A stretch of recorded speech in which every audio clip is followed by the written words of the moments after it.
प्रदू तो कल्पना कीजिए कि आप इस खबर के साथ जागते हैं कि बिनेंस ने आधिकारिक तौर पर पीकॉइन को सूचीबद्ध कर दिया है। उत्साह, मूल्य वृद्धि, व्यापक प्रभाव, यह एक गेम चेंजर होगा, है ना? लेकिन रुकिए, क्या होगा अगर मैं आपको बताऊं कि बिनेंस वास्तव में एक लंबा खेल खेल सकता है, सही समय का इंतजार कर रहा है? क्या होगा अगर उनकी हिचकिचाहट नियमों या तकनीकी बातों के बारे में नहीं है, बल्कि कुछ और बड़ी बात है? बने रहे, क्योंकि आज हम बिनेंस के पीछे हटने के वास्तविक कारण और नेटवर्क के लिए इसका क्या मतलब है, इस पर गहराई से चर्चा करेंगे।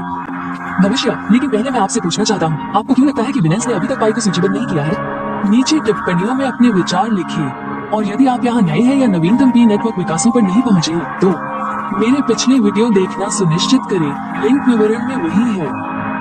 साथ ही टिप्पणियों में Pi Network to the moon के बारे में बताएं, और नीचे उसका नाम डालकर अपने देश का प्रतिनिधित्व करना न भूलें। आइए देखें कि हमारे सभी साथी अग्रदूत कहां से सुन रहे हैं। इससे पहले कि हम आगे बढ़ें, चैनल को सपोर्ट करने के लिए लाइक, शेयर और सब्सक्राइब करें।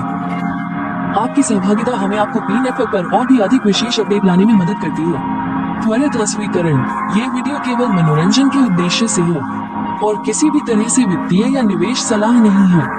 कोई भी वित्तीय निर्णय लेने से पहले हमेशा अपना खुद का शोध करें। ठीक है, चलिए शुरू करते हैं। ये कल्पना करें, दुनिया का सबसे बड़ा और सबसे शक्तिशाली क्रिप्टो एक्सचेंज बिनेंस, जहां हर दिन अरबों डॉलर हाथ बदलते हैं, ने अभी पी नेटवर्क को सूचीबद्ध करने के बारे में एक सर्वेक्षण पूरा किया है।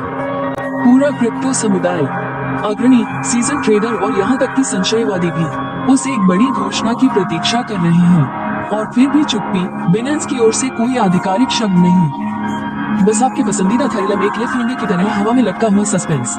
तो क्या सौदा है? क्या बिनेंस आखिरकार पिकॉइन को सूचीबद्ध करेगा? और इससे भी महत्वपूर्ण बात यह है कि उन्हें इतना समय क्यों लग रहा है। आइए गहराई से जानें और पता लगाएं कि वास्तव में क्या चल रहा है। अब इससे पहले कि हम आगे बढ़ें, आइए एक नजर डालते हैं कि खुले बाजार में पिकॉइन के साथ क्या हो रहा है। OKX और बिटगेट जैसे एक्सचेंजों ने कई बार पिकॉइन को $3 से ऊपर जाते देखा है, जबकि 24 घंटे का ट्रेडिंग वॉल्यूम $3 बिलियन से ज्यादा रहा है। ये सिर्फ प्रभावशाली नहीं है, ये अभूतपूर्व है। दुनिया भर के व्यापारियों की नजर में पिकॉइन हावी हो रहा है। इन जैसे आंकड़ों के साथ कोई भी एक्सचेंज जो थोड़ा भी दिमाग रखता हो, चाहे वो बिनेंस हो, कॉइनबेस हो या कोई और दिग्गज हो, उसे पिकॉइन को सूचीबद्ध करने के लिए उत्सुक होना चाहिए। इसलिए असली रहस्य यह नहीं है कि बाइनरी पाई चाहता है या नहीं, बल्कि यह है कि उन्हें आगे बढ़ने से क्या रोक रहा है। जरा सोचिए, बिनेंस इस खेल में नया नहीं है। उन्होंने पहले भी सैकड़ों सिक्के सूचीबद्ध किए हैं, तो पाई के साथ झिझक क्यों? कुछ लोग कहते हैं कि यह KYB know your business verification है। अन्य लोग सोचते हैं कि यह कानूनी कागजी कार्रवाई या तकनीकी है, लेकिन सच में पेक्स और मैक्सी जैसे छोटे एक्सचेंज पहले ही KYB पास कर चुके हैं और बिना किसी बाधा के पाई को सूचीबद्ध कर चुके हैं। तो बिन क्या है? इसकी तह तक जाने के लिए हमें ये समझने की आवश्यकता है कि ये एक्सचेंज वास्तव में कैसे है। मनी स्पॉइलर अलर्ट, ये केवल लेन देन शुल्क से नहीं है। असली खेल मूल्य हेरफेर है। ये सही है, ये प्लेटफॉर्म कृत्रिम मूल्य झूलों का निर्माण करते हैं, बाजार को अपने पक्ष में हिलाते हैं, जबकि औसत व्यापारी सोचता है कि वे स्मार्ट चाल चल रहे हैं, लेकिन वास्तव में घर हमेशा जीतता है। अधिकांश क्रिप्टो के लिए बिनेंस पर सूचीबद्ध होना केवल आवश्यकताओं को पूरा करने के बारे में नहीं है, ये भुगतान करने के बारे में है। बिनेंस एक अपमानजनक लिस्टिंग शुल्क लेता है, और इसके अलावा वे परियोजनाओं का एक बड़ा हिस्सा मानते हैं। टोकन, यही उनका गुप्त हथियार है। सिक्कों की जमाखोरी करके वे बाजार को नियंत्रित करते हैं। जब वे चाहते हैं तब वे कीमत बढ़ाते हैं, फिर जब उन्हें लाभ होता है तब डंप करते हैं। यह एक अच्छी तरह से चलने वाली मशीन है और यह एक जादू की तरह काम करती है, सिवाय इसके कि जगह नहीं करती है। पाई नेटवर्क में प्रवेश करें। पाई कोर टीम ने बिनेंस के नियमों से नहीं खेला। उन्होंने पाई सिक्कों का ढेर नहीं सौंपा। वास्तव में KYB प्रक्रिया को पूरा करने के लिए बिनेंस को केवल $89 का भुगतान करना पड़ा। यह अरबपति के अपने फैंसी गाला के लिए खुद के पे का भुगतान करने के बराबर है। ऐसा बस नहीं होता है। अब आइए खुद को जान जाओ। सीजेट, बिनेंस के पीछे के मास्टरमाइंड के जूते में रखिए। यदि आप सीजेट हैं और आपको पाई जैसा लाल रंग सिक्का दिखाई देता है, तो आपका पहला कदम क्या होगा? आप इसे केवल सूचीबद्ध नहीं करते हैं और बाजार को कीमत तय करने देते हैं। कोई रास्ता नहीं, आप लिस्टिंग से पहले जितना संभव हो उतना जमा करने की कोशिश करते हैं, क्योंकि एक बार यह सूचीबद्ध हो जाने के बाद आप स्ट्रिंग्स को खींचने वाले व्यक्ति बनना चाहते हैं। और अभी बिनेंस के पास पिकॉइन पर उस तरह का नियंत्रण नहीं है। लेकिन यहाँ एक बात है, ये रणनीति शायद पी नेटवर्क समुदाय के खिलाफ काम न करे। क्यों? क्योंकि अग्रणी, आपके सामान्य व्यापारी, हम केवल जल्दी पैसा कमाने के लिए पी नहीं खरीदते हैं।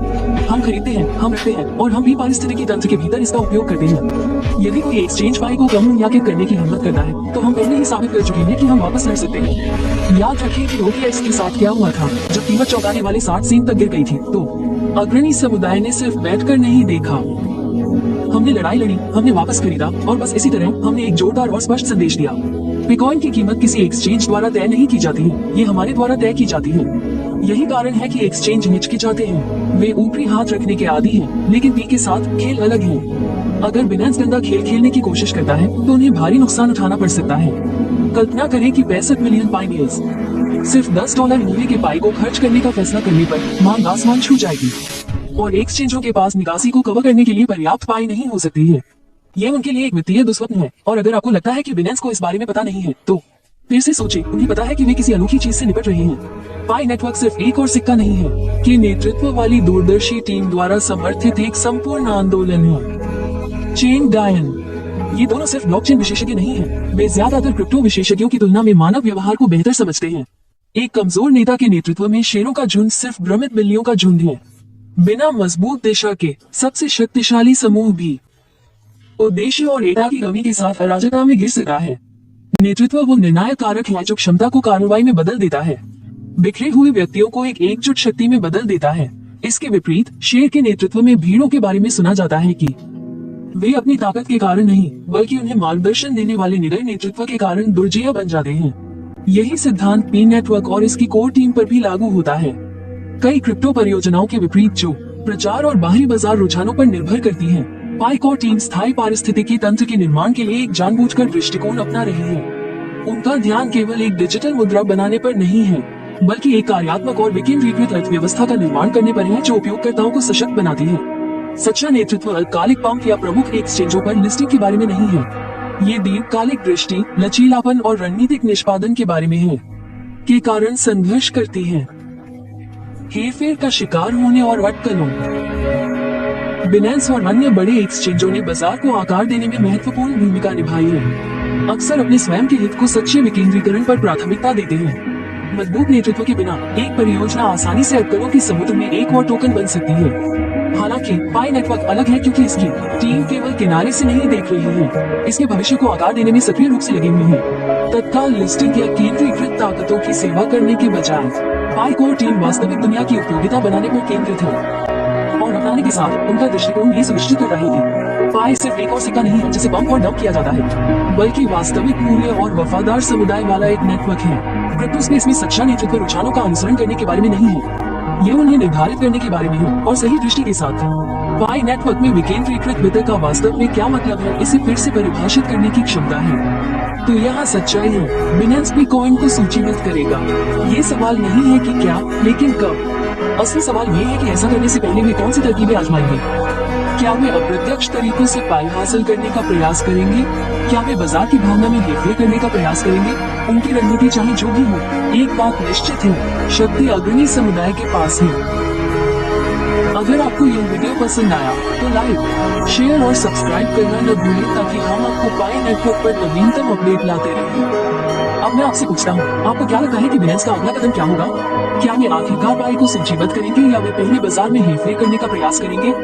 ड्रॉ टिप्पणियों में अपने विचार देखने के लिए धन्यवाद और मैं आपको अगली वीडियो में देखूंगा।